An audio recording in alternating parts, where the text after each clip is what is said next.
大家好，歡迎嚟到矽谷雜誌。今集係探討 Tesla 自動駕駛同 Robotaxi 對未來改變嘅第二集。如果你未睇第一集，就記得睇翻啦。Tesla 2013年開始開發自動駕駛嘅技術，由2015年推出用嚟輔助駕駛嘅 Autopilot， 到2016年推出首個版本嘅 FSD 自動駕駛。喺呢10年時間裏面 ，FSD 自動駕駛由受到質疑、克服種種技術上嘅挑戰，到技術不斷進步，喺今年6月順利推出 Robotaxi 無人駕駛的士服務。繼上集探討咗自動駕駛同 Robotaxi 點樣改變交通模式同埋城市規劃，今集我哋會睇下自動駕駛同 Robotaxi 點樣改變經濟以及我哋嘅生活方式。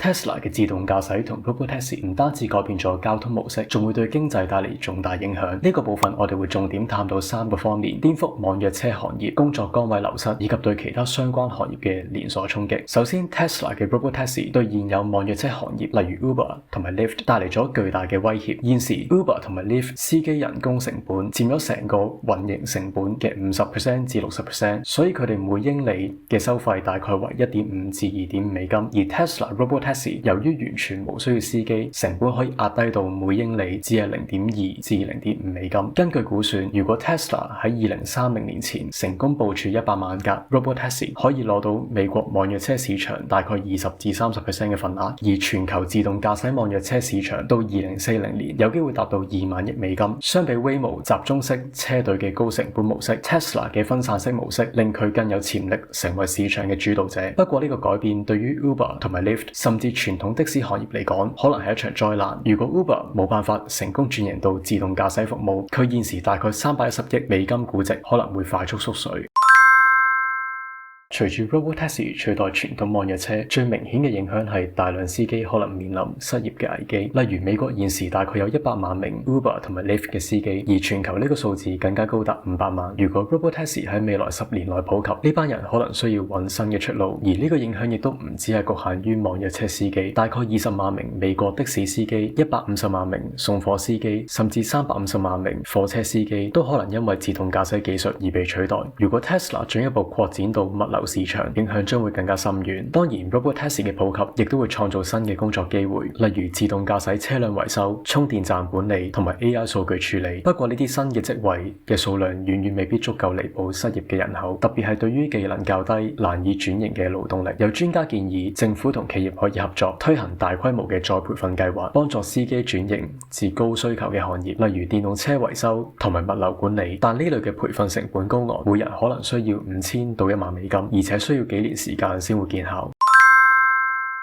Robotaxi 嘅普及唔單止會影響網約車行業，仲會對其他相關嘅行業帶嚟重大嘅連鎖衝擊，例如汽油站、汽車保險公司同埋汽車維修行業。由於 Robotaxi 全部都係電動車，未來汽油需求可能大幅下降。如果 Robotaxi 取代美國20% 嘅網約車市場，汽油需求可能會年減少大概50億加侖，即係現時大概10% 嘅消耗量。呢個改變可能令1萬至到15000間汽油站被迫關閉，損失40億美金嘅收入。當然，有啲汽油站可以轉型為電動車充電站，例如 Tesla 嘅 Supercharger 網絡。不過，改造每個站點嘅成本可能高達20萬美金，對於小型汽油站嚟講，挑戰會更加大。喺汽車保險市場，自動駕駛亦都帶嚟咗重大嘅挑戰。由於 Robotaxi 每760萬英里只會發生1次意外，相比人類駕駛每120萬英里1次，事故率明顯降低。未來私人車輛保險市場可能縮水30至50%，損失達1000億美金。Tesla 可能選擇自我保險或者開發基於使用量嘅商業保險模式，進一步取代傳統保險公司嘅市場份額。最後，自動駕駛電動車嘅低維護需求亦都會衝擊汽車維修行業，例如電動車無需要換機油，零件數量亦都少，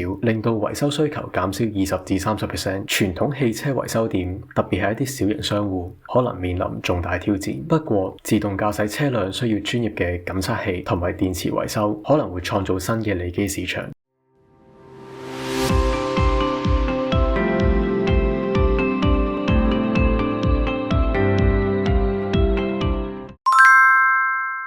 隨住 Tesla 嘅自動駕駛同 Robotaxi 服務普及，佢唔單止會改變交通同埋城市規劃，仲會徹底改變我哋嘅生活方式，尤其令到我哋嘅時間更加高效。根據統計，現時美國人平均每日單程嘅通勤時間約為27分鐘，來回就接近1個小時，全年加埋大概有200個鐘係用喺通勤上面。咁呢啲時間有啲咩特別呢？呢200個鐘可以係你用嚟學習新嘅技能、處理工作或者純粹休息嘅時間。自動駕駛令你可以完全唔需要揸車，呢啲時間可以用嚟處理工作，例如回覆電郵、參加虛擬會議。如果你係學生，你可以用呢段時間上網課；如果你係創作者，可以用嚟寫作或者設計，甚至你可以純粹用呢段時間閱讀放鬆，提升自己嘅知識水平。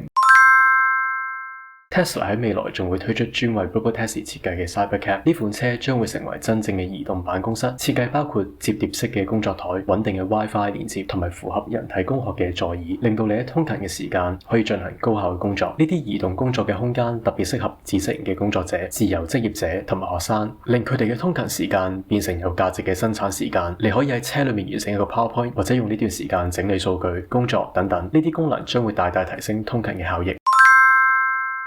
提升生產力唔單止對個人有幫助，對整體經濟嘅影響亦都非常顯著。根據2024年嘅一份研究報告，自動駕駛技術有望喺2040年之前為美國嘅 GDP 提升200至400億美金，而自動駕駛同 Robotaxi 將會喺呢個增長中扮演重要嘅角色，因為佢可以每日為數百萬個通勤者節省時間。另外 Tesla 嘅 Robotaxi 模式仲可以幫助車主增加收入。Elon Musk 曾經提過，車主可以將車輛加入 Robotaxi 嘅網絡，每年可以賺取大概3萬至5萬蚊美金嘅被動收入。呢筆額外嘅收入可以用嚟投資、教育、創業，甚至用喺休閒娛樂上面，間接提升生活質素同埋生產力。